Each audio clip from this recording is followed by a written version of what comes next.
So we are beginning our webinar. We're going to give folks a few more minutes to sign in, waiting to see our participants join us. See a couple of people have signed on so far. It's good to see you all. Now, as you're signing in, you probably know this if this isn't your first webinar, but we won't be able to see you or hear you. However, there are multiple ways you can communicate with us as we go through the webinar. So I'm going to introduce all the folks you see in front of you that you can see in here. And then we'll talk a little bit about your options as participants for sharing your questions, your comments, even any resources that you have yourself that you think might be useful for others who are signed in. So it's good to be with you all again. This webinar is Mission, Vision, and Core Values, Building Blocks for the Nonprofit. And my name is Ayana Johnson-Watkins. I work for the National Benevolent Association, and I'm honored to be their director of the Incubate initiative. I am joined here by my colleague, Larry Morris, who is the Incubate Initiative Program Associate. He just gave you a little sign of love. And then we have our illustrious panelists today, the Reverend Rebekah Hale, who is the Executive Vice President for the National Benevolent Association. If you can wave, Rebekah. And we have the Reverend, are you Doctor? Just Reverend. We have the Reverend Chris Dorsey here, who's the president of Higher Education Leadership Ministries. So we're so excited that we get to talk with you today about mission and vision and your core values. We're going to have Rebekah and Chris do a presentation with us, and there'll be times throughout the presentation for you to ask questions. So I see you joining in. So why don't we do a little practice now?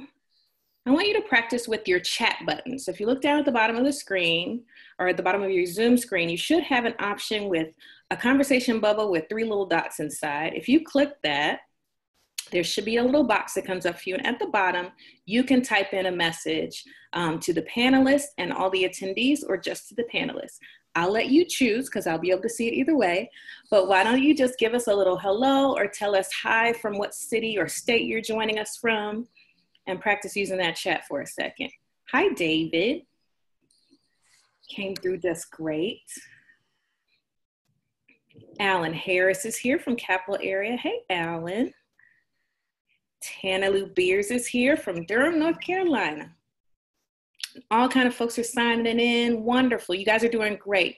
Thank you, Steve. Good to see you there. Hi, Yvonne. Hey, Karen. So we're excited to have you all. You all are doing great. So I want you to keep practicing with that, but I want you to see another option down at the bottom that is says Q&A. This one is a little box, looks like almost a set of file folders. If you click that, and Donna's already jumped in there and said hello, hi Donna, you can leave us a question there, and then we have the option to answer you right away by text, or we can let you know that we're going to answer that question at the next break. So if you have a question, maybe it takes a little more typing, that's a great place to leave it. It's also a great place to let us know if you're having any technical difficulties, because then we can answer you in text within that Q&A, and that's just for Larry and I, and we'll keep an eye on that box, and you don't have to share with everyone. Want to let you know we are recording this webinar. We're currently recording, and David just asked, will it be available in audio video format? It will. So you'll have the option to check the link or click a link to access this recorded video and an audio of the recorded sound, okay? So that's what you'll be able to access after this is over. Alan says he only sees the speakers when they speak. Okay, excellent question. If you go up to the top right corner, it's top right in most of yours, you'll see a button that says Gallery View. That switches your camera view from seeing one person at a time when they talk to all the people who are available to be seen. So if you click that, you should have 4 little boxes instead of just 1. All right, good question, Alan.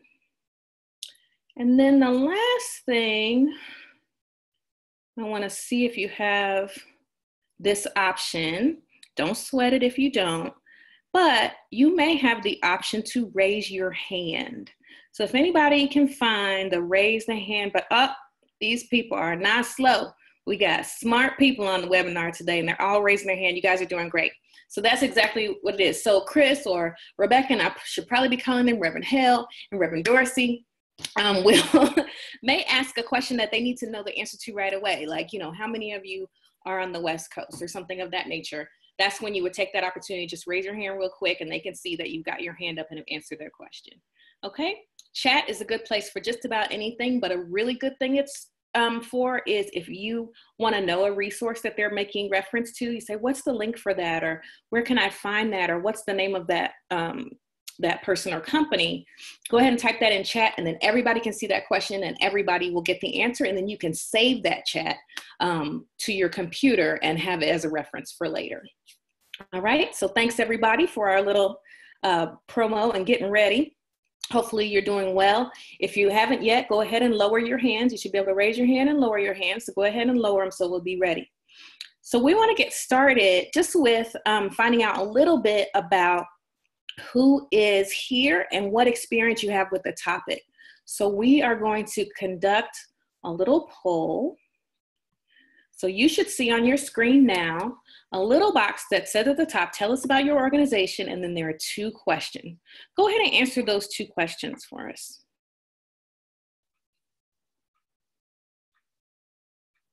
You guys are doing great. I see those answers coming in.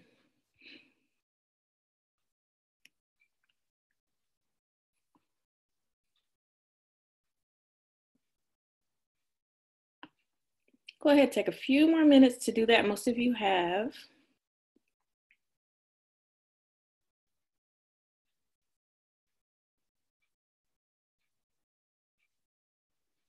Excellent. I'm going to go ahead and wrap the poll up so you can see your answers, and we can get a sense of who's on the call. So everybody should be able to see now that most of the folks on the call are in organizations that have been existing for quite some time, more than 15 years, although still almost 30% of those on the call are 15 years or younger. So that's good to know. And the vast majority of you already have either a mission, vision, and or a core value statement. Also great. But there are a few of you who don't have any of the above, and that is great too. We're hoping to be able to cover a lot of ground with this, our time together, and hopefully there should be something that will be good for all of you. So thanks so much for this. I'm going to go ahead and turn it over to Rebekah and Chris, Reverend Hale and Reverend Dorsey. Larry and I's picture is going to go away, but we aren't going anywhere. If you have questions, go ahead and use all those resources I just pointed out. And they're going to share a little bit with you and get this PowerPoint started.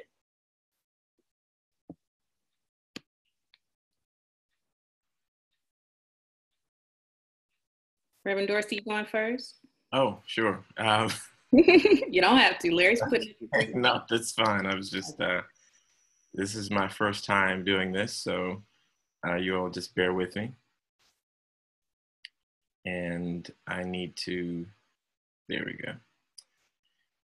So welcome to the webinar, everybody. On behalf of myself and Rebekah Hale, I just want to say thank you for taking your time to be with us.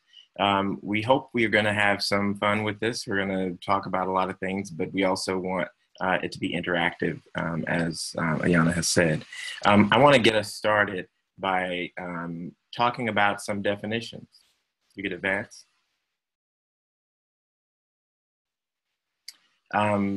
Obviously, what we're here to talk about are mission, vision, and values, or values, mission, and vision, mission, and values. And so right off the bat, we want to start with some preliminary discussion about the definitions.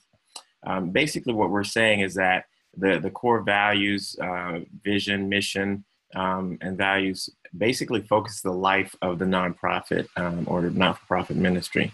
And so in order to know what we're talking about, we're going to start off with defining those 3. I do want to say at the outset, the order that we take them in is the order that we've structured them in for this particular webinar. You may find in your work that it's effective to start with the mission statement. You may find that it's effective to start with the vision statement.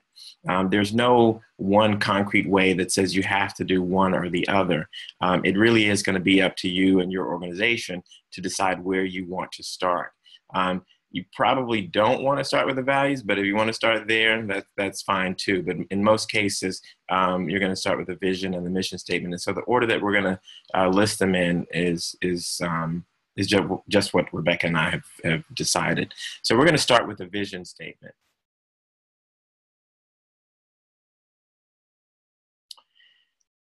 Basically, the vision statement is a statement about what your organization is hoping to create.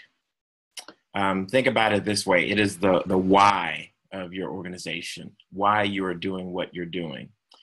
In some cases, it will be a very vivid picture of what the hoped for future of the organization is. Now, if you think about that, you think about the vision as something that's going to be leading you somewhere. It's ultimately driving what it is that you're going to do because it's more future oriented. It's aspirational. It creates the context for where you are headed. And it's an effective vision statement is one that tells the world about the world that you want to create. So it paints a picture of the future for you. The second statement that we want to define is the mission statement.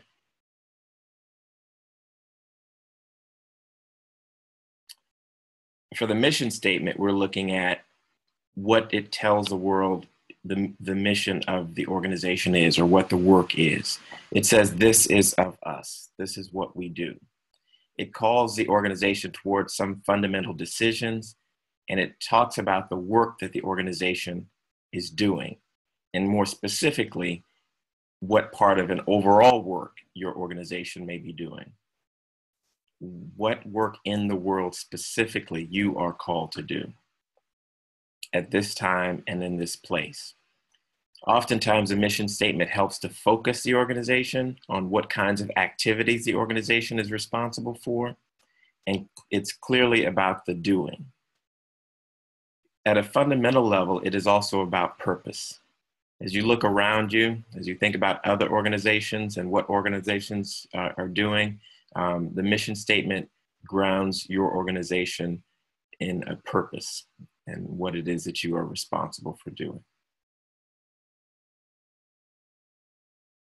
The last thing that I'll say about this is that if these two work oftentimes in tandem, the vision and the mission statement work closely in tandem with each other.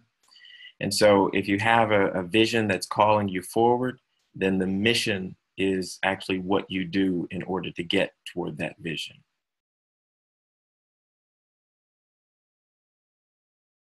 I want to turn it over to Rebekah to take the next one. Oh, I'm sorry. Before we do that, sorry. This is an example of a mission statement.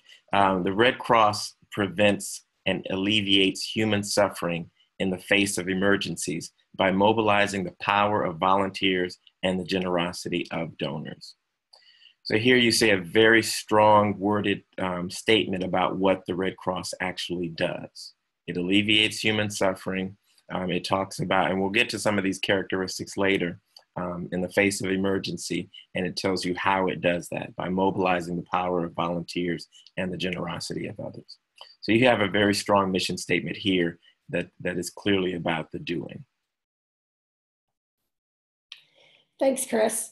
And Larry, if you'll move it forward to the core values, just a statement. At first, it's good to be with you. I'm glad to be a part of this today. Chris and I have worked together on some projects before related to mission, vision, and values and strategic plans.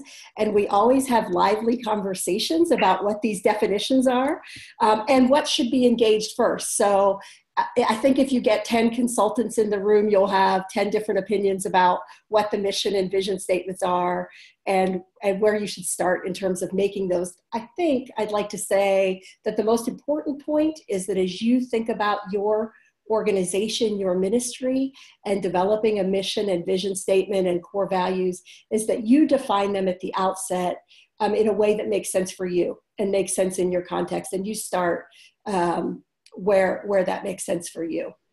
But get early on a consensus about how you're using this language, and that will make the process much smoother. So to talk about core values for a minute, when we're crafting our guiding documents, I think it's sometimes tempting to stop with a mission and a vision and then jump right into our strategic plan.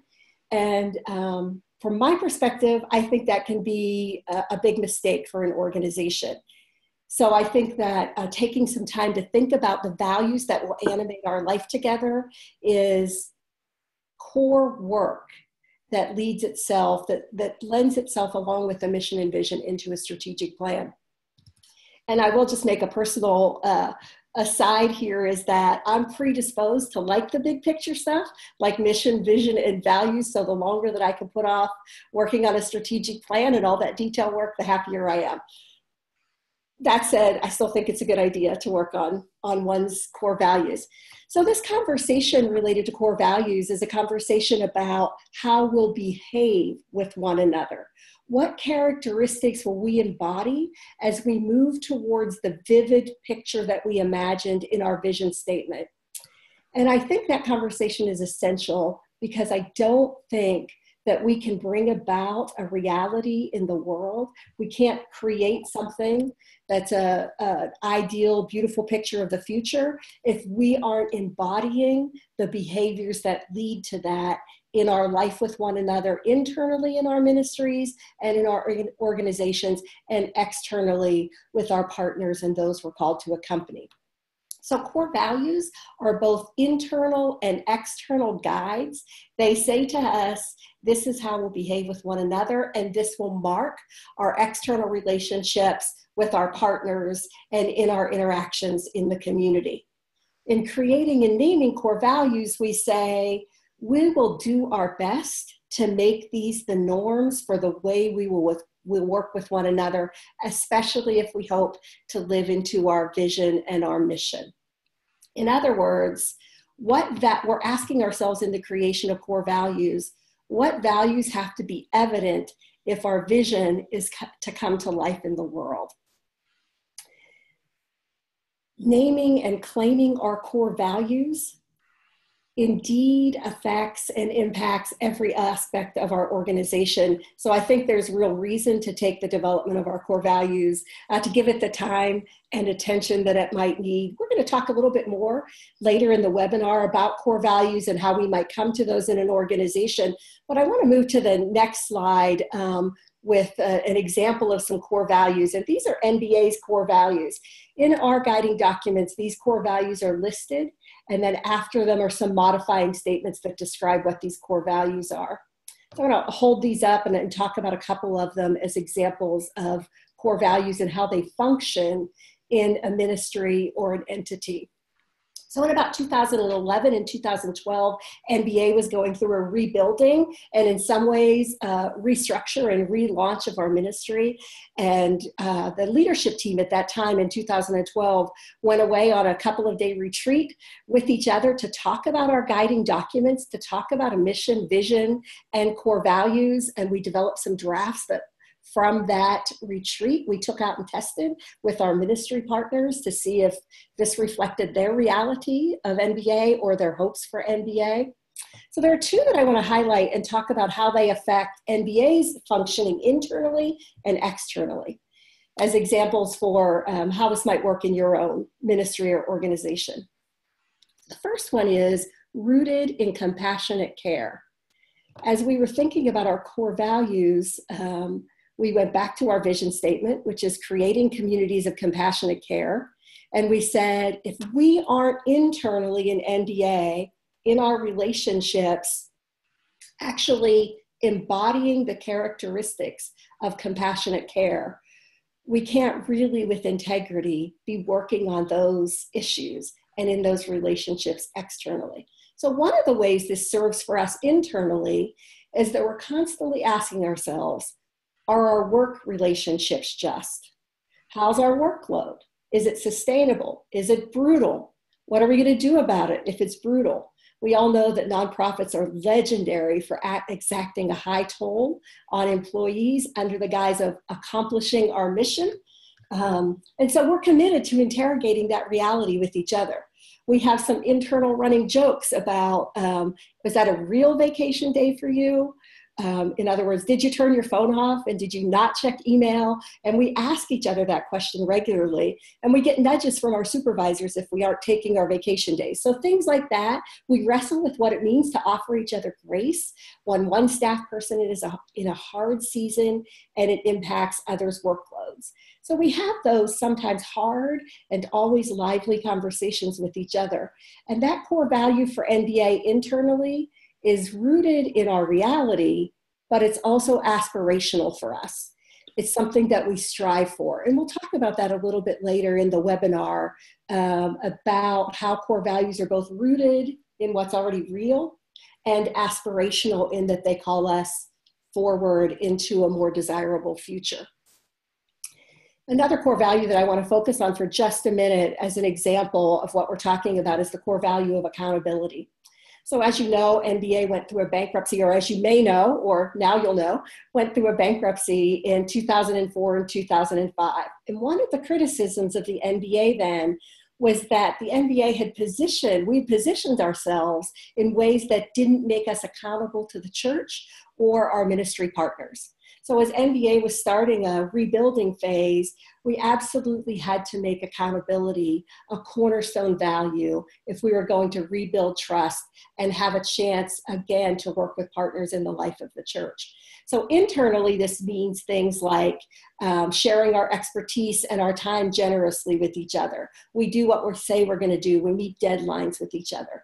Externally, it means things like sharing financial information and sharing ministry priorities in a way that's open for conversation and input from our ministry partners. It means that we try to say no questions are off limit, and that we go a long way to make sure information is available to people who need it and people who might just want it. So this next slide is a slide that I borrowed from Collaborative Strategy. I borrowed and adapted from a group called Collaborative Strategies Incorporated, CSI. They're a St. Louis-based group that NBA works with in terms of consulting with our own internal functioning. And so I love this one-page slide to show the way how what we believe interacts with how we behave and interacts with what we do. So we develop our mission and our vision statements as statements of what we really hope for, what we hope we can be a part of bringing to life in the world. And then we talk about, so what kind of behavior would that indicate we're involved with one another internally and externally? And then it gets to that sort of bottom section around strategy and key initiatives. This isn't a webinar on developing a strategic plan. That's going to be the next webinar. But you can see where these building blocks feed into the development of a strategy and key initiatives. And without these building blocks, I think it gets really hard to tell what is of us, what isn't of us, what we'll pay attention to in this season of our life together, what's enduring for us. Chris, I'm going to turn that back over to you. So just to circle back and restate something that I said earlier, it's important to understand that all of these three are working together collectively. And so it really is helpful to envision a process and to go through a process where you're addressing all three either simultaneously or in some sequential process that is going to address all three. You can't discuss what you want to happen or what future you want to create without discussing what it is your organization does. And you can't be effective in doing what it is that your organization does without understanding the parameters, the principles and the values that guide your organization. So as you see in that graphic, all of these three are really interlocking spheres of reference for your organization, and they have to be addressed as such. The one more thing that I wanted to say about the vision and mission part of it, what you may find is that depending on the age of your organization, you may have a fairly solid mission statement that talks about the actual doing of your organization, and you may not necessarily have a clear vision. In that case, you may end up working with the mission that you have and then developing a clearer vision of where you want to go. If you're a younger organization or you're a relatively new, a new entity, you may have a vision that's calling you forward, and you may not yet have the actual mission that talks about the doing. So this really means taking an assessment of where you are as an organization, where the leaders of your organization are, and what their thinking is about what needs to be focused on, and then going in that direction and working on the one that's most pressing for you. We do want to take a quick break, if you will, and ask some questions before we get into the process part. We want to know a little bit more about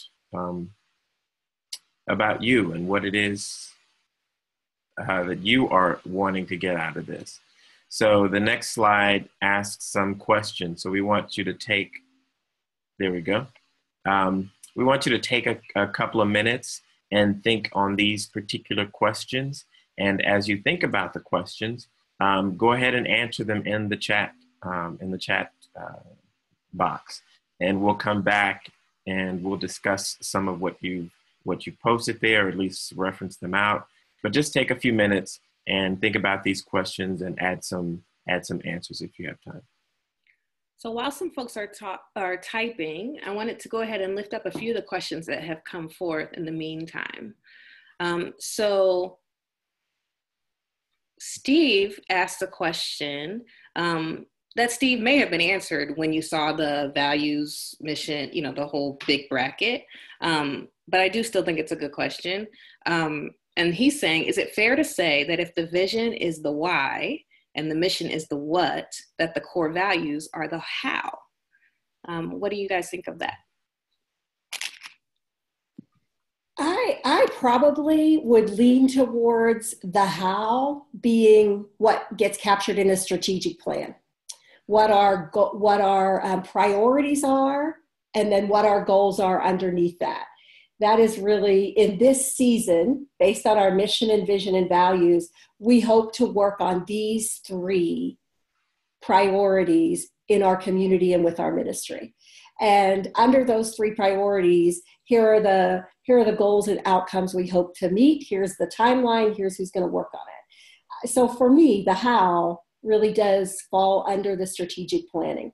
The core values in some ways are a how in terms of how we're going to behave, but they're not necessarily a how. The mission, vision, and core values are not necessarily a detailed how we're specifically going to get there. That would be my answer to that. Thank you for that, Rebekah. That's helpful. Yeah, I would add to that. The whys can also be understood as the cause or what's motivating you. The vision can also be sort of the cause, what it is that you hope to accomplish. The mission is the what or the doing of it, and then the values are the parameters or the boundaries that keep you on track. I think that's another way of thinking about it. They keep you within the boundaries of what it is that you feel is an integral part of doing your work. Excellent. I see. Steve is giving us a thumbs up that his question is handled. David has another question. Is it all right if I go there, Rebekah, or did you want to add something on Steve's? Okay.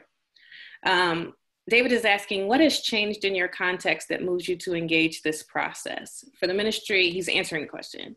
For the ministry that I serve in, we currently have a mission statement, but it's too wordy. People don't know what it is. And a different David asked another question that I thought was related. So I wonder if I can put these two together. New David said, our statement is that we strive to be the hands and feet of Christ. Our problem is that we don't know if that's a mission, a vision, or a value statement. So looking at it and saying, like, what makes a mission statement or a value statement a good mission statement? And then what makes a statement a mission, a vision, or a value? And we are going to talk in a little bit more specifically about the development of a mission and vision. So second, David, you might get some of the answer there to that. And if you don't, we'll come back to the question, but I think it might bring a little bit more clarity about that. for First David, and Chris, you may want to add to that too. I'm going to jump to First David real quick first. I think First David's question was more of a statement around what's changed in the context was that the mission statement seems too wordy. I think that's real, and I think that's a reason to revisit it. I'd also say partly what's changed in the context can be when we wrote this mission statement or when we envisioned this ministry, our community looked like, and now our community looks differently. Or our partners have really changed and the way they're doing work in the world has really changed. Therefore, our mission needs to be nuanced and changed. I'm going back to some work that Chris and I did with Week of Compassion last year related to a strategic plan. And one of their motivating reasons for doing revisiting their strategic plan and their mission and vision and values was the work of disaster relief globally is very different than it was 5, 10, 15, 20 years ago. And so their reality for the way they do disaster relief, while an average person like me sitting in a pew in a disciples church might not see that global reality, that global context shift, Week of Compassion could see that. And that was a reason for engaging some of this work. So it can be that the context that you're looking to have impact upon and those that you're looking to accompany have real shifts in their realities that call for this work to be revisited. What I'm hearing too, Rebekah, in your response is a little bit of, well, if I take Second David's example statement, we strive to be the hands and feet of Christ.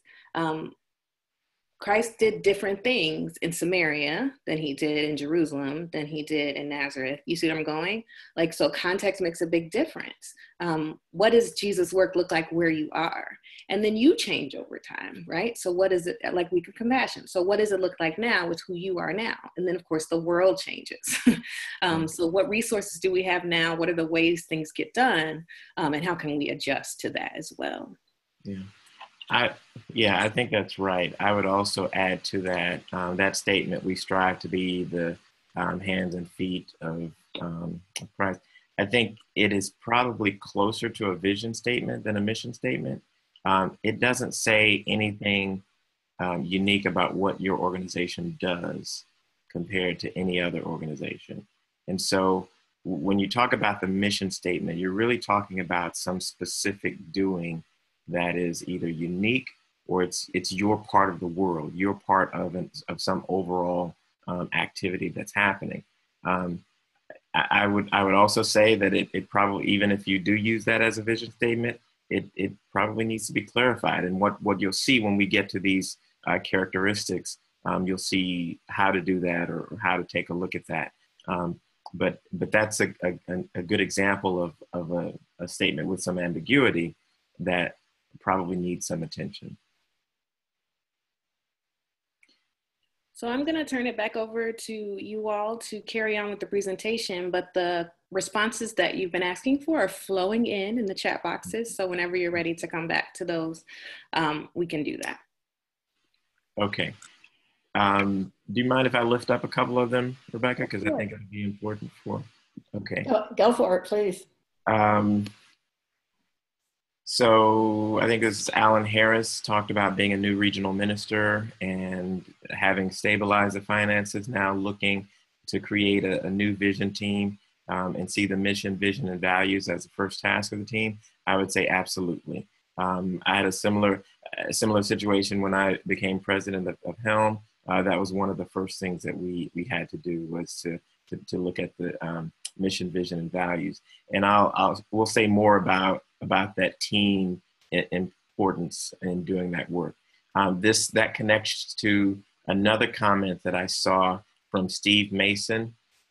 Steve talked about to have an understanding of the creative tension, or talks about the creative tension between the leadership team's mission, vision, and values, and who are on the periphery of the organization. That's another thing that we'll touch upon when we talk about who's going to be involved in this work.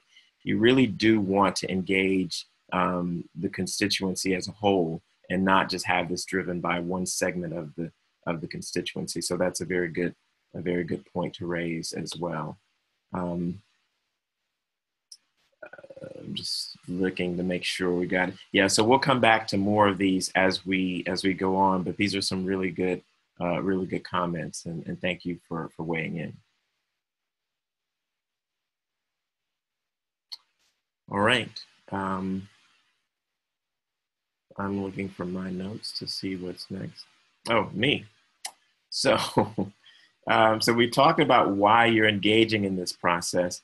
The one thing that I want to say is you will come to this with your own reasons. You will come to this with your own thinking, but that's actually the best way to start. It shouldn't just be something that someone tells you to do and you do it. You really need to take assessment as your own organization and figure out when is the right time to do this and how to do this. I want to say that if we could go to the next slide, a big part of that is envisioning and engaging the audience. The mission, vision, and values statements aren't something to just sit on the shelf. You don't create them and then just leave them somewhere until you look at them again. They're going to be a very important part of how your organization represents itself, and they're going to have a lot of visibility. You're going to use it on your website, on your printed material, hopefully. You'll be sharing it with people who are asking what it is that you do. You'll be writing it into grant proposals that you'll be making. It's going to have a lot of face time. And so if it's going to have a lot of face time, then you need to think about the people who will be looking at it and the people who will be reading it. And then in addition to thinking about who it is that's going to be reading it, you need to think about how you're going to engage those people in a process.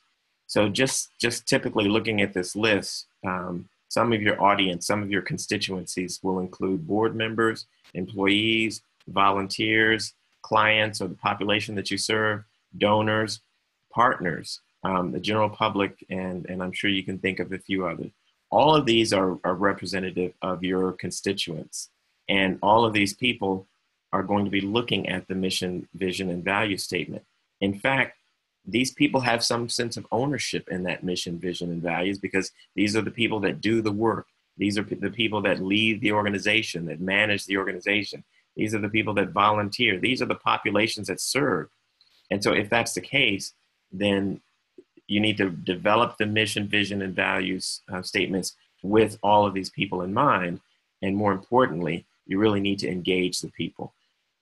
So part of the process for developing this, whether you start broad or start narrow, is going to mean figuring out how to engage people from these constituency groups. So going back to Alan's point about a team, you need to think about what kind of team you want to actually do this work. It shouldn't just be board members. It shouldn't just be the executive leadership team. You may want to think about how do you use some combination of board members, executive leadership team, maybe even volunteers, and maybe even representatives from the clients that you serve. If you don't have them involved in as part of the actual team, then how are you going to get their input? Maybe it's through surveys, maybe it's through focus groups, maybe it's through one-on-one interviews.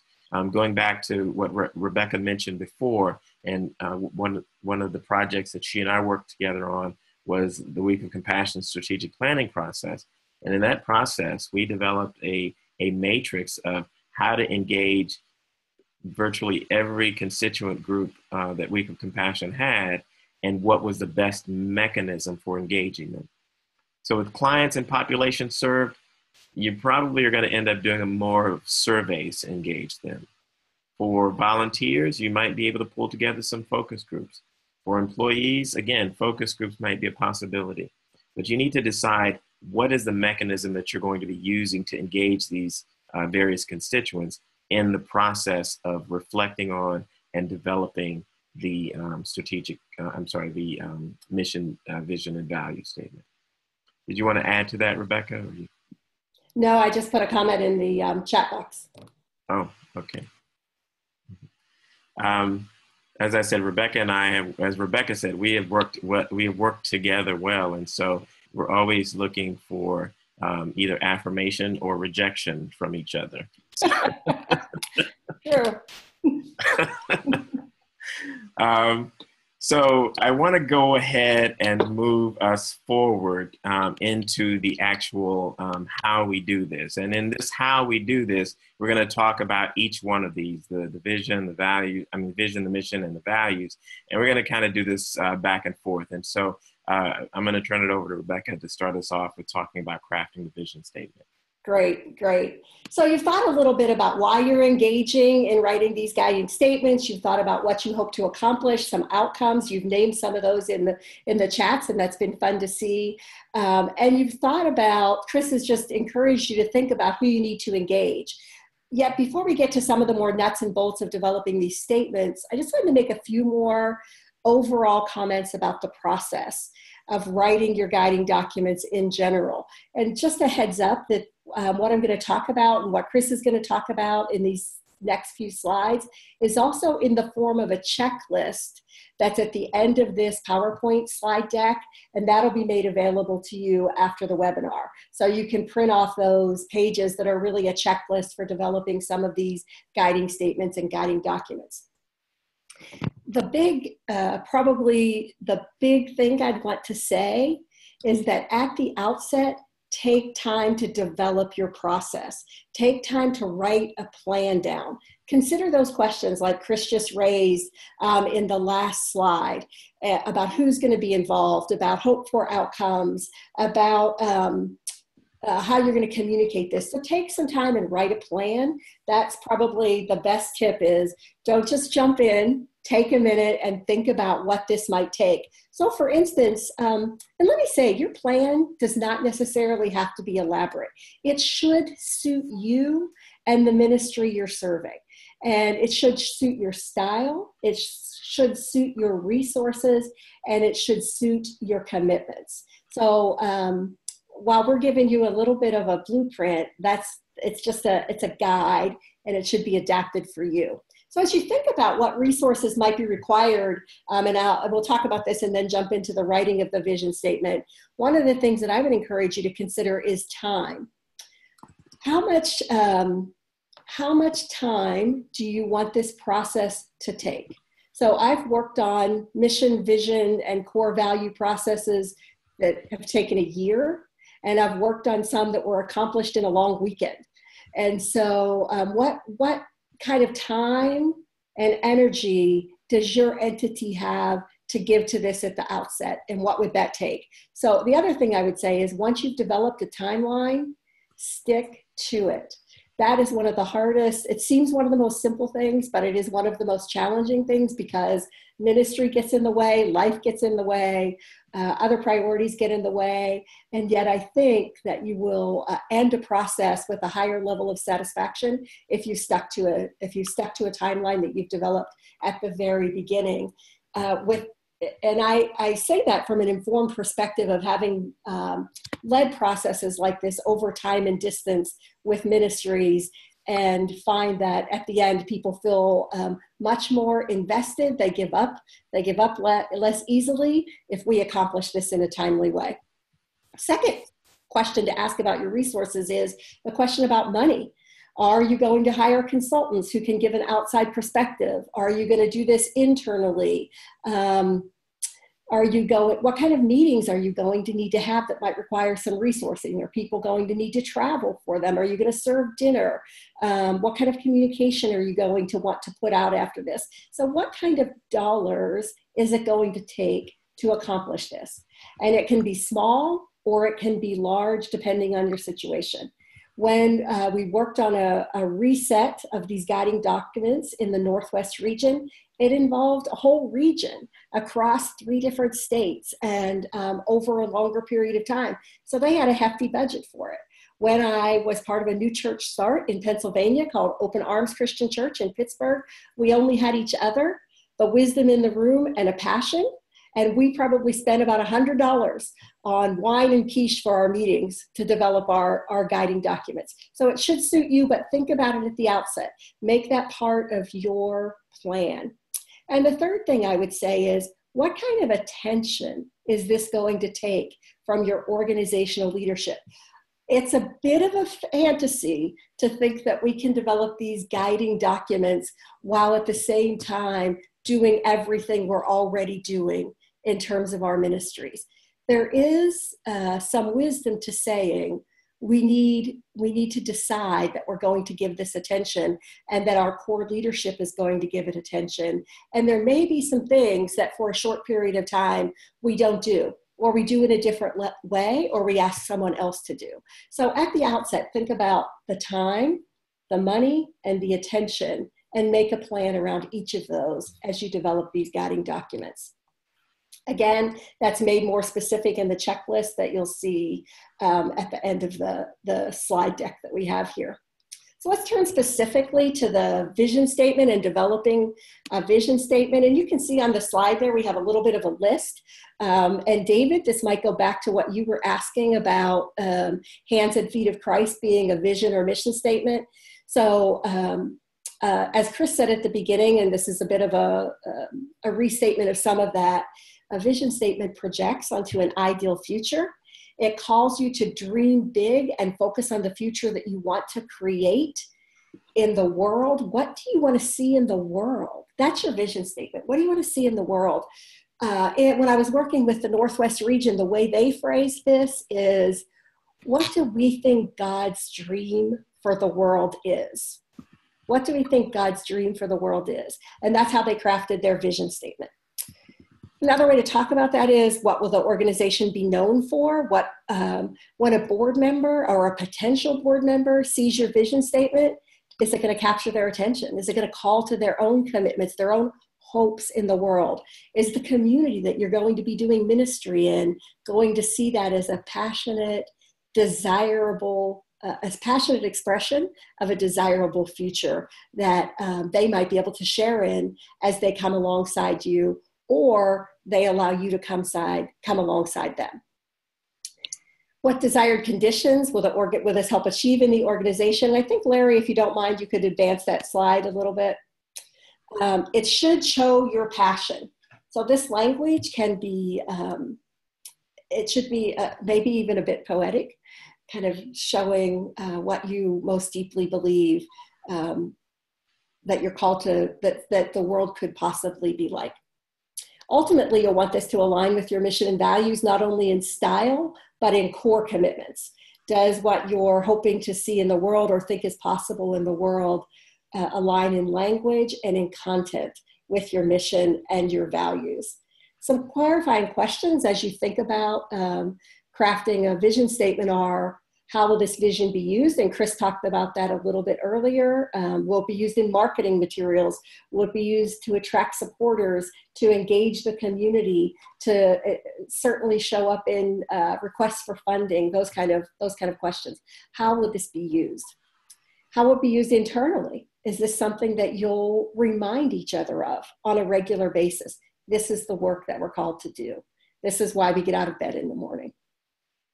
How will this be communicated? So that's another key question at the beginning is, where will you be sharing this publicly and with your constituents? And does it inspire and challenge? I think that's probably one of the key questions. And maybe, David, this comes back even to your question. When you hear that statement, does it inspire you and challenge you? Does it call you forward? And ultimately, does it open up new ideas for you? Does it give you some hints about what your mission and your work might be in the world when you hear and see that vision statement?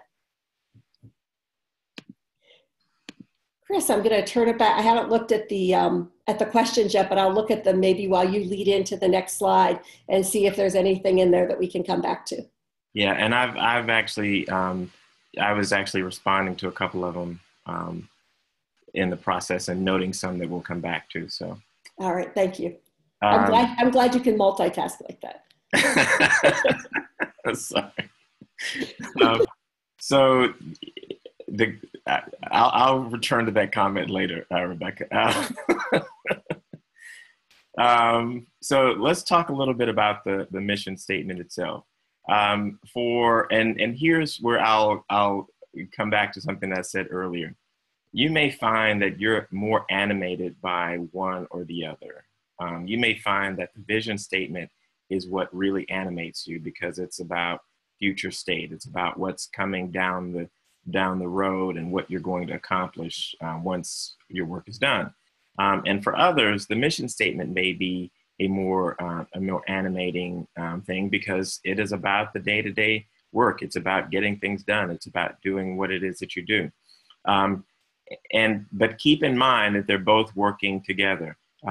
We kind of chose these pictures, if you will, to match up with what it is. And so on the previous vision statement, you see sort of a river winding through a cavern going somewhere, intended to be a little bit more inspirational.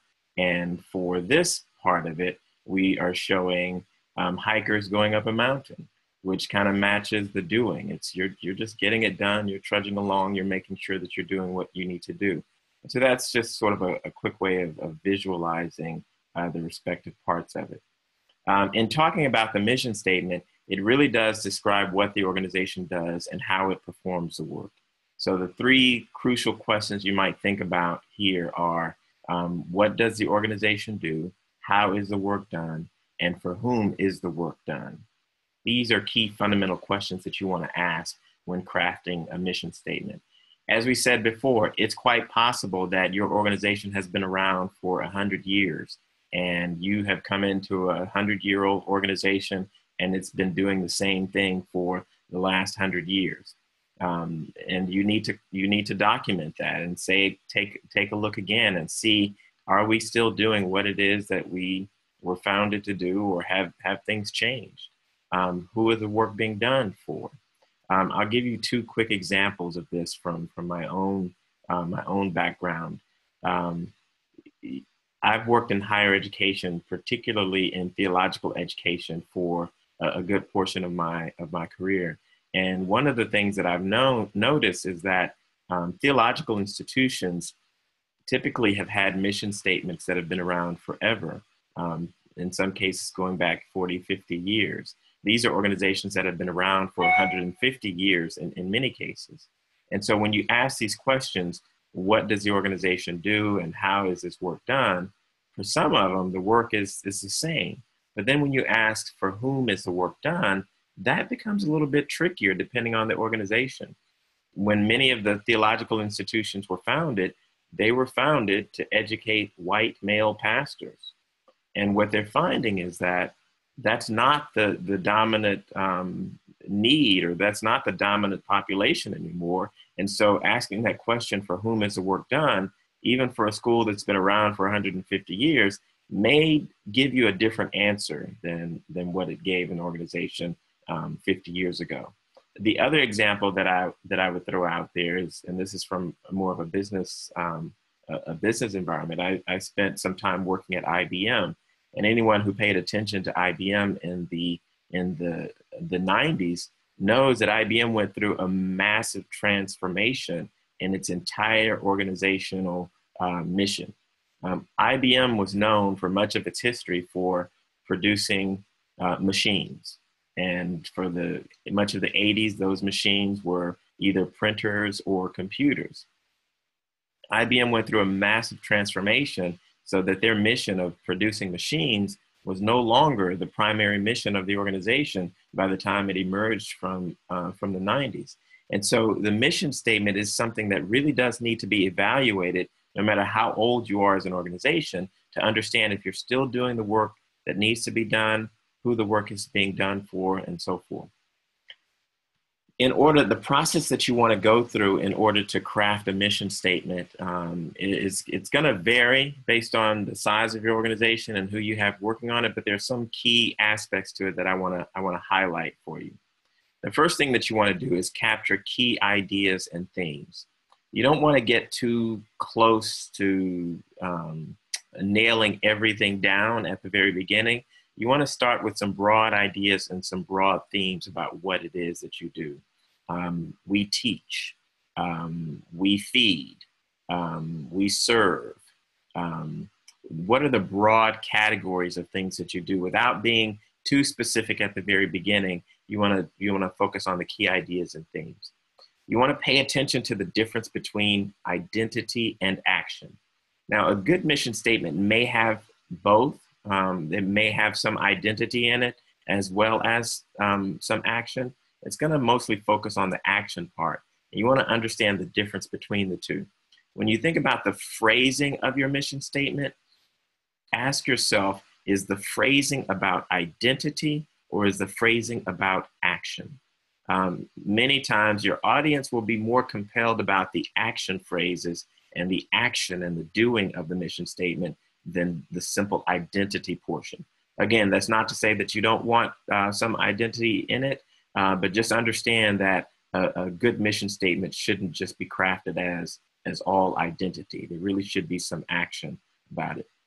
Then you want to distill down the key elements. Once you've focused on the key themes and the key ideas, you want to think about the cause, and that is the who, the what, the where, the what we do, and the difference that it makes. And here is where you're really tying into the work of the vision statement. If you're thinking about what's going to be different, you're pulling that from the actual vision statement. What is that future vision that you're hoping to accomplish? You may find that some of that will work its way into the mission statement, and that's perfectly fine. And that's largely going to come from the vision statement. So these are some of the key elements that you're going to be focusing on. If you could advance it to the next slide. So once you've done that work of talking about the major themes, paying attention to things like identity and action, you've distilled it down to the key elements of the cause, the action, and the impact. Then you want to winnow it down to maybe 2 or 3 finalists. You offer a draft of the mission statement together collectively, and maybe winnow it down to 2 or 3 finalists. Now, this process that I'm describing to you is not set in stone. You may find that your organization may want to do things a little bit differently. I'm just offering this as an example of a way to go. And once you've winnowed it down to 2 or 3, then you could begin sort of wordsmithing. I would avoid wordsmithing too early in the process, because once you allow your team to get into wordsmithing, it takes you so far down the path that it'll be hard to come back, because you're committed to a certain phrase and then you're just trying to wordsmith it, and you don't want to do the wordsmithing too early. So I would even wait to do the wordsmithing long after you've developed the 2 or 3 finalists. Some of the characteristics that you want to be sure are inherent by the time you get to a draft mission statement. You want to avoid jargon, same as a vision statement. You want to avoid language that is so specific to your organization or so specific to your particular industry that people outside the industry don't know what those words are. So the language should be clear to you, and it should be clear to people outside the organization, and not use jargon that's not translatable or not easy to understand. Another good characteristic for the mission statement is that it should sound good when you say it out loud. If you can't say it out loud and have it sound reasonable, then you want to avoid that. I had some experience with an organization that's within the disciples world, and I won't say any names. But their mission statement was probably about 4 sentences long, and it included things like taking advantage of the World Wide Web. Now, that particular mission statement tried to encompass a lot of things that the organization was focusing on at that particular time, but it wasn't necessarily a crystal clear mission statement that could be useful in representing the organization. It's best if it's a single sentence or maybe 2 sentences at most. I would ideally, it's hard, I could be convinced by 2 sentences, but if you can get it down to 1 sentence, that's all the better. It should be concise, it should be memorable, it should be actionable, it should be specific. So think about those. Concise, because if you can't memorize it as the leader of an organization, if you cannot commit your mission statement to memory, it is too long. It should be actionable. it should be about the things that you're actually doing, and then it should be specific. When I want to go back to what I said earlier, and the specificity of it is,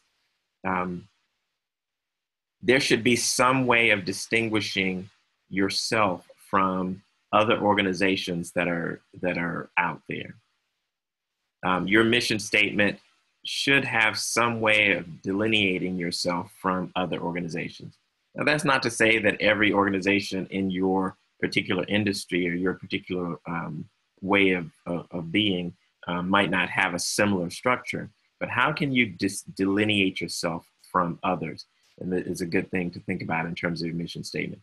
If you're a food pantry, your mission say, we feed the hungry. Okay, well, how do you do that? Or what's unique about the way that you feed the hungry? Find ways of delineating yourself from people who may be doing something similar that talks about your mission and your organization specifically. Every time I want to advance this, I realize I do not have the control over this PowerPoint. I don't want to advance it, but I just want to focus on the last phrase of that particular slide. It says, test the selected version or versions with key constituents. Now, if you've done this process the right way, then you will have already engaged your key constituents in the process itself, either through surveys, interviews, focus groups, or by participating in the process itself.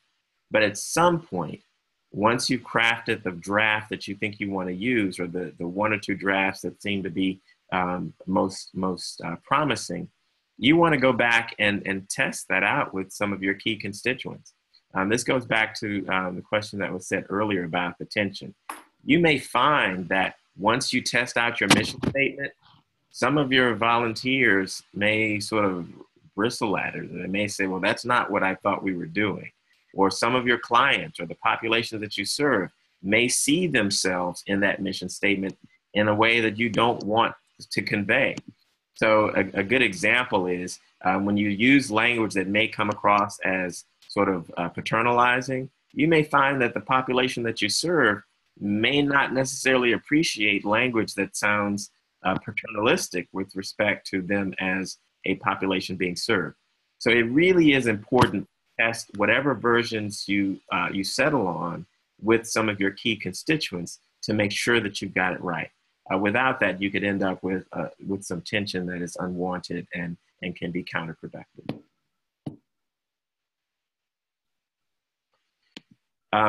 With that, I'm going to turn it over to Rebekah to talk a little bit about core values. Great. Before I jump to that, I wanted to talk about vision just for one more minute.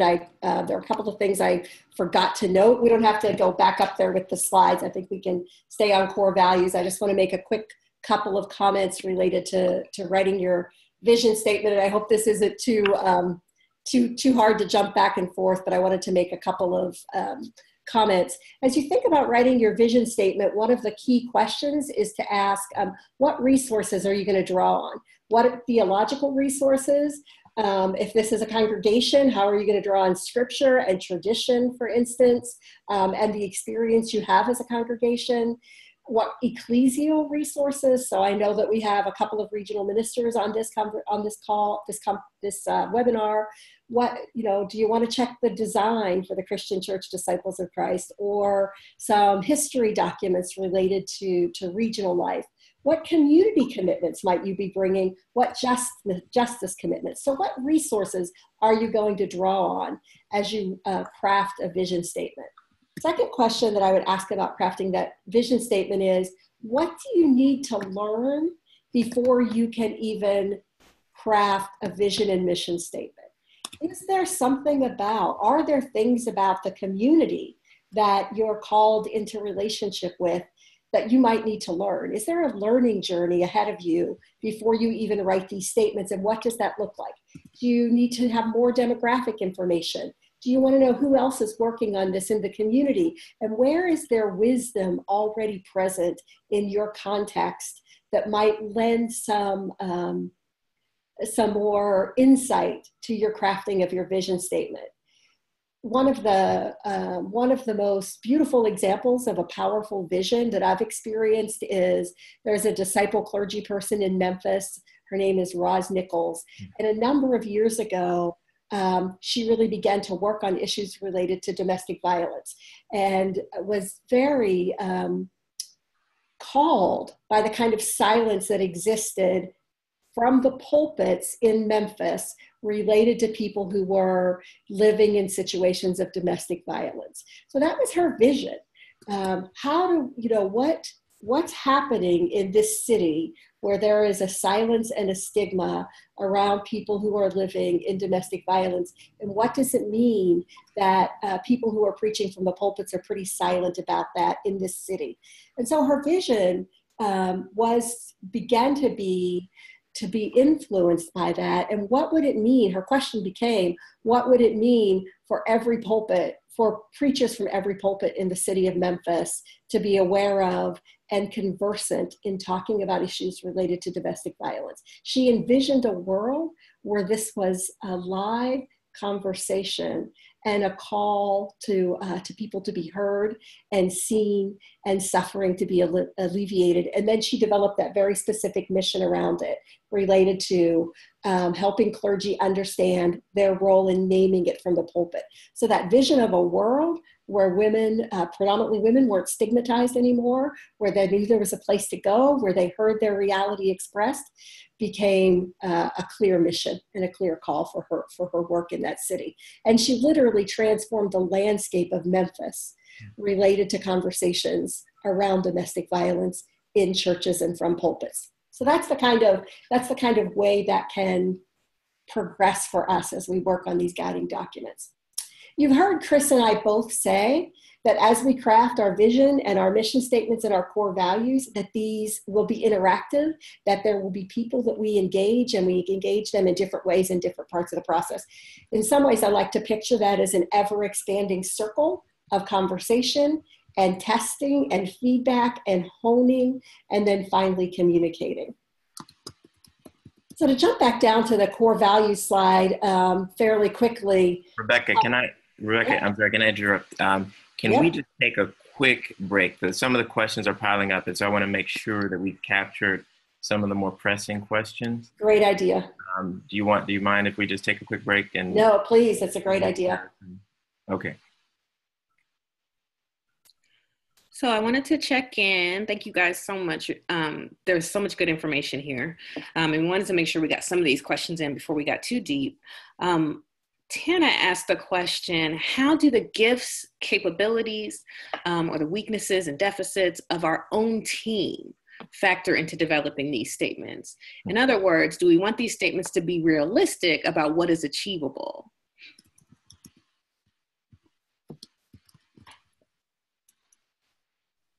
Chris, do you want to take that one? Yeah, so I think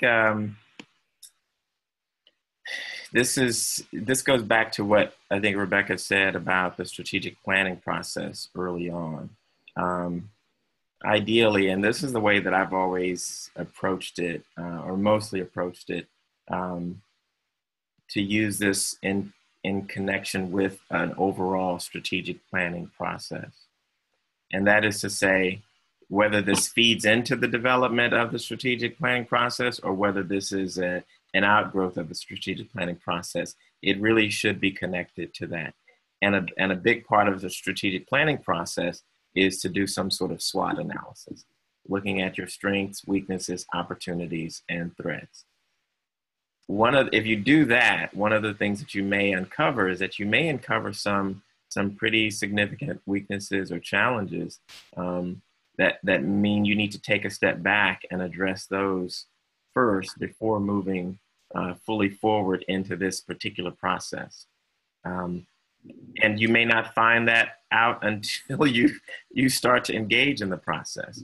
And if that happens, it's probably worth it to sort of press on the brakes a bit and take a step back and look at how to address some of those challenges before you can move into this space. I think the ideal situation is to look at this as a team effort where you have a team that's functioning well together with similar goals, ambitions, and ideas. And if you don't have that, then you probably need to address some of those structural weaknesses before you can accomplish this kind of work. Rebekah, would you like to add to that or say something? No, that's great. Thank you. Yeah. Does that answer the question, Tana? I'm going to let Tana answer that in our chat box as I lift up another question by Orlando that he asked a few minutes ago. How often should we engage in the process of reviewing these statements?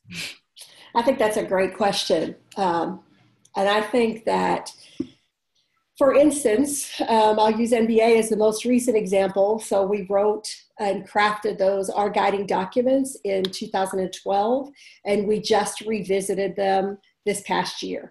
Now, we didn't end up changing our mission or our vision statements or our core values. We did change the work that we do that flows out of those. So in other words, where we changed was in our strategic plan and our goals and objectives moving forward.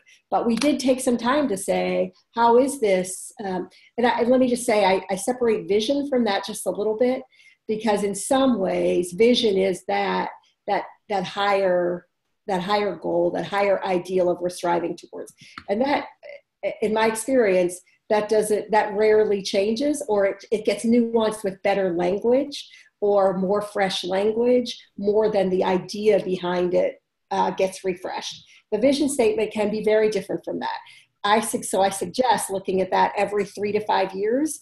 Again, not maybe taking a year to look at, but in a quick planning process with those people that are on your core, in your core organization, and those that you're working with. How's this functioning? Is this still working?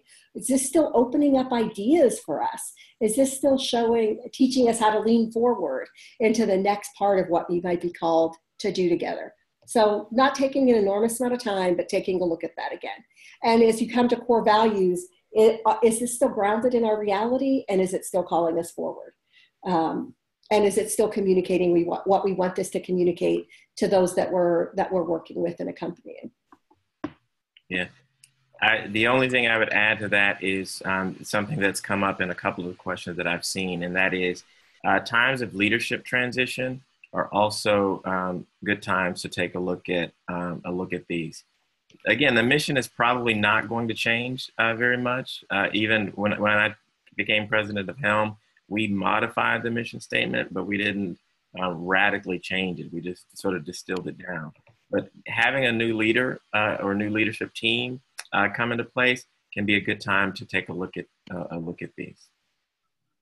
And Chris, I affirm your answer in the chat about is an interim or transitional time a good time to do these guiding documents, or does someone wait for a sort of permanent leadership or more established leadership to be in place?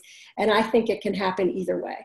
I think a strong entity with a solid history and good leadership can do this work in an interim or transitional period, and then specifically call the next leader to live into this vision, mission, core values, and plan. But I also think that I think that requires a critical assessment of where your organization is. If it's more fragile or more vulnerable, or the shifts in the context are huge, it probably can wait till a called or a more permanent leader is brought into place.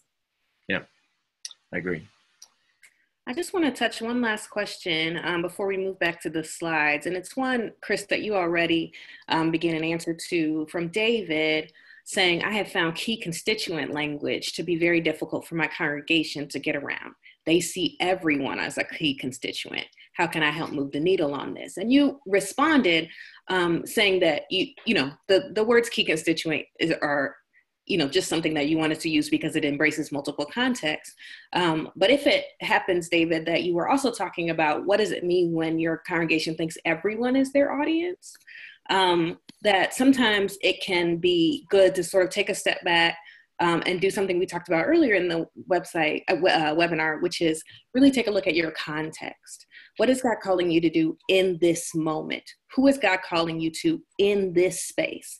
And try to really call people in to say, let's just decide on our target audience or our key constituents for this season. And sometimes that can be a little easier for folks to get their head around, because they feel like, if they need to concentrate on all the people all the time. If you can just say, what about this season? What should we do in this season? What is God calling us to do? So that can be one way to help people sort of narrow down their intention, and then by proxy narrow down who it is they're called to serve. Yeah. Oh, sorry. Go ahead, Rebekah. Okay, thanks. The other piece of that I would say is another element to bring into that conversation is thinking about our gifts as a people. So our entity or our congregation, we have these gifts. We have this set of gifts is our gifts. This is what we do well. This is what we've been working on for a long time. And so there is a sense at which it is the need of the community and the call of the community, and it is also what are our gifts that we can bring to bear. And so the call of the community might be one thing, and we might not, and we want to serve those constituents, but we might not have any of the gifts really to do that. So what are our gifts too, and bringing those into dialogue with each other.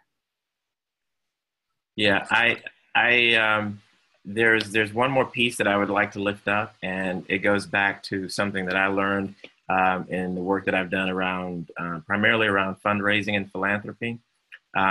You also need to understand the sort of, oh, so sorry. I thought I disabled that.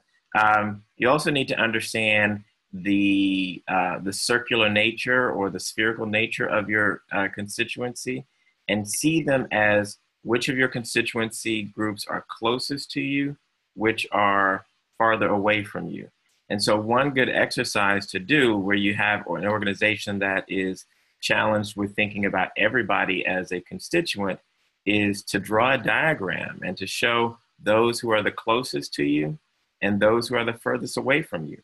In our disciples world, we talk about ministry from our doorstep to the ends of the earth, I think it is.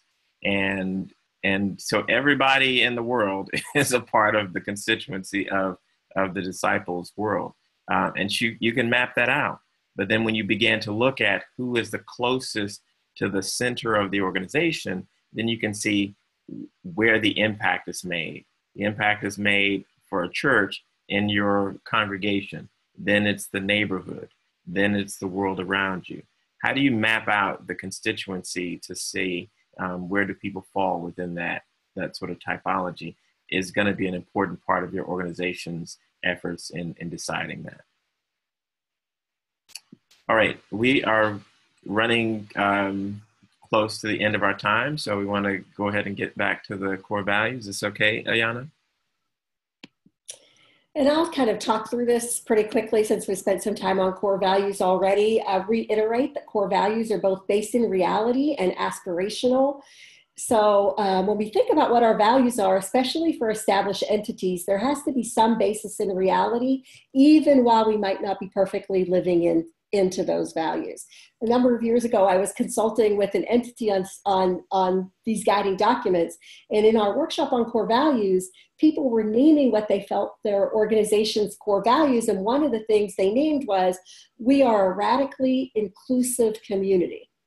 Well, I knew this group of people quite a bit, and I knew that that wasn't even close to how I might describe them. So sometimes when we're thinking about our core values, we need to interrogate that reality a bit. So when we say we're a radically inclusive community, what do we mean by that?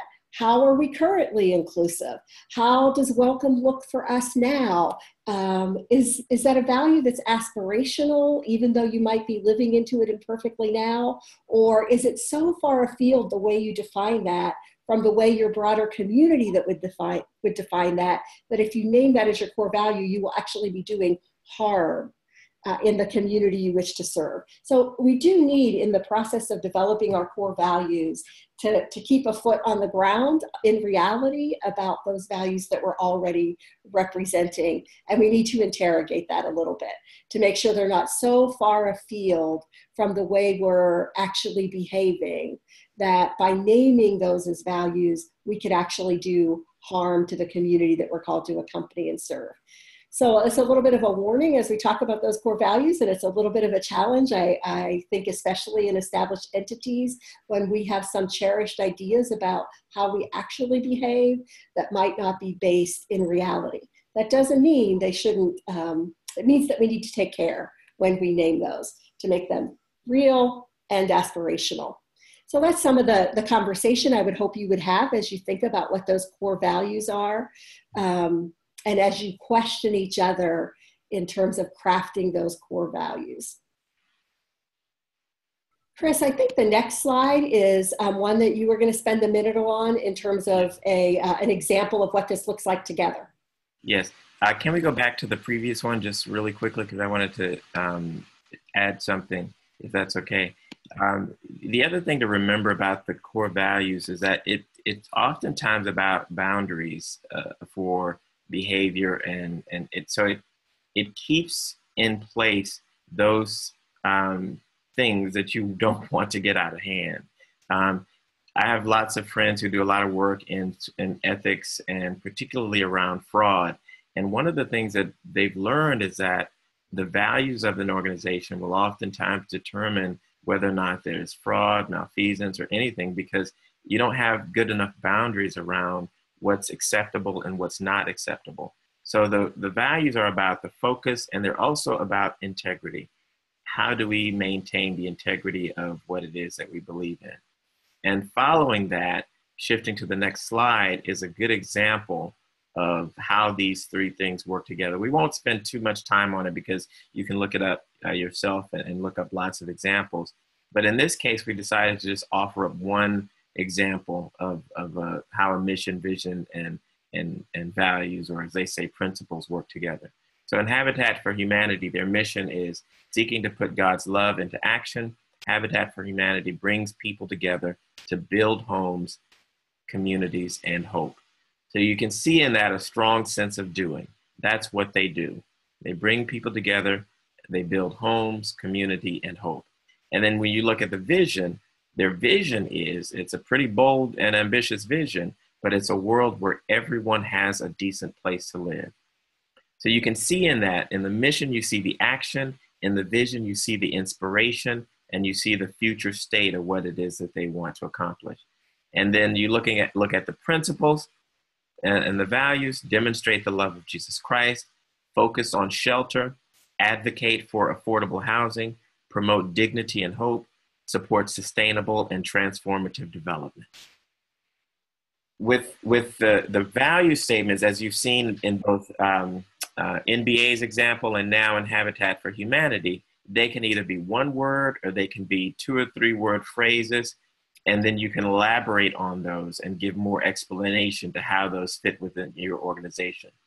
But whichever way you go, all of these 3 things should work together to create a compelling picture of what your organization does, what it hopes to accomplish, and what the values are that the organization lives by. So Chris and I wanted to share 3 things that we would encourage you to be aware of as you walk through this kind of process.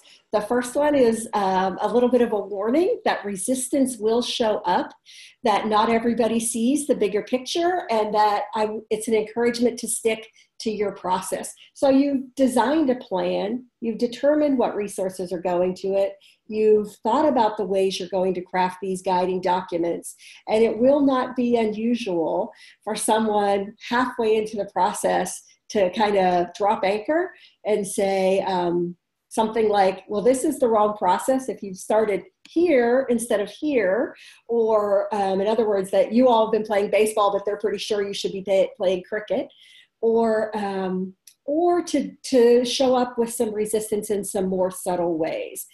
Sometimes that can show up in the form of work avoidance. Let's spend more time on this process. We can't close this out too soon. We got to keep working on it, because it's easier to work on a process than it is to enact the mission and the work that will flow from a mission, vision, and core values. So resistance shows up in odd ways. It's often the least likely people, but it will show up. And at those moments, I would call you to go back to the plan that you designed, trust the decisions that your leadership made about going through this kind of process, and move through to the end. Second thing, we said this before, so I won't hit it very, too strongly right now, which is stick to your timetable. It seems so simple, but it's so impactful. And then finally, an encouragement not to stop here, but to move forward with that strategic plan, which really is your next step.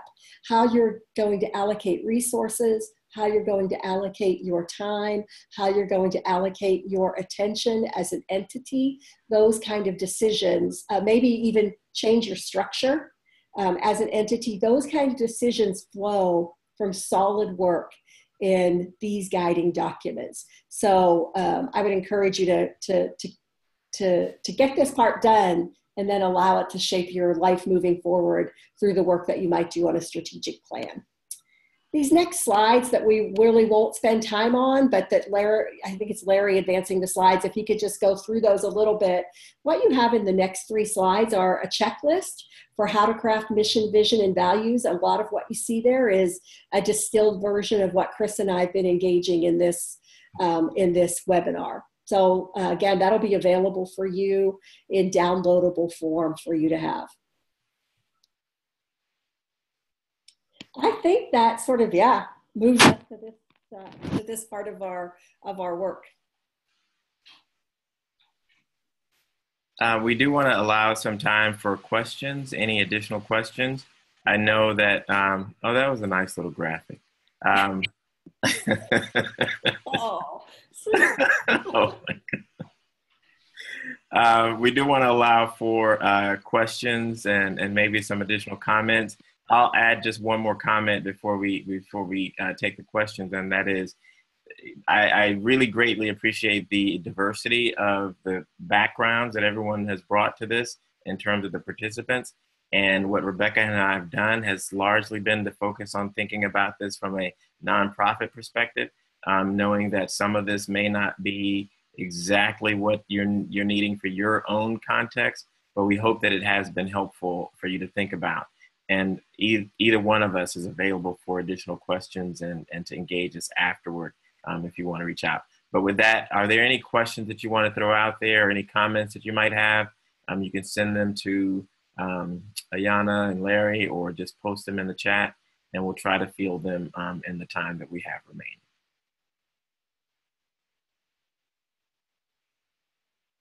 As you're typing your questions, we just want to thank our panelists, Rebekah, Hale, and Chris Dorsey today for joining us. This was a really rich webinar, and we want to thank you, the participants, for sharing where you are, sharing your input and your questions. It's just a much richer webinar when we're able to hear from you and to respond to the concerns you're actually wrestling with. So we're very thankful for everyone being on the call today. I want to remind those of you who are listening that we have recorded this webinar, and we do plan to share that recording. We are recording it to the cloud, which means there'll be a link that you can follow to get that recording in a couple of days. And also just want to confirm with our panelists that we are able to share the slides that we showed today. Is that okay in PDF form? Yes. Yes, but can we switch our names? Rebekah's name really should be at the top instead of mine. Oh, yes. Always the first shall be last, Chris. Amen. So thank you all. It's really been a pleasure. I'm going to stop recording in just a second and invite you to sign off. The panelists are going to stay on for just a few more minutes so that I can speak with them, but it would be great. We'll take a few minutes to give you some time to sign out so we can do that. All right. God bless you. And we hope to see you the next time around. Be on the lookout for that strategic planning webinar.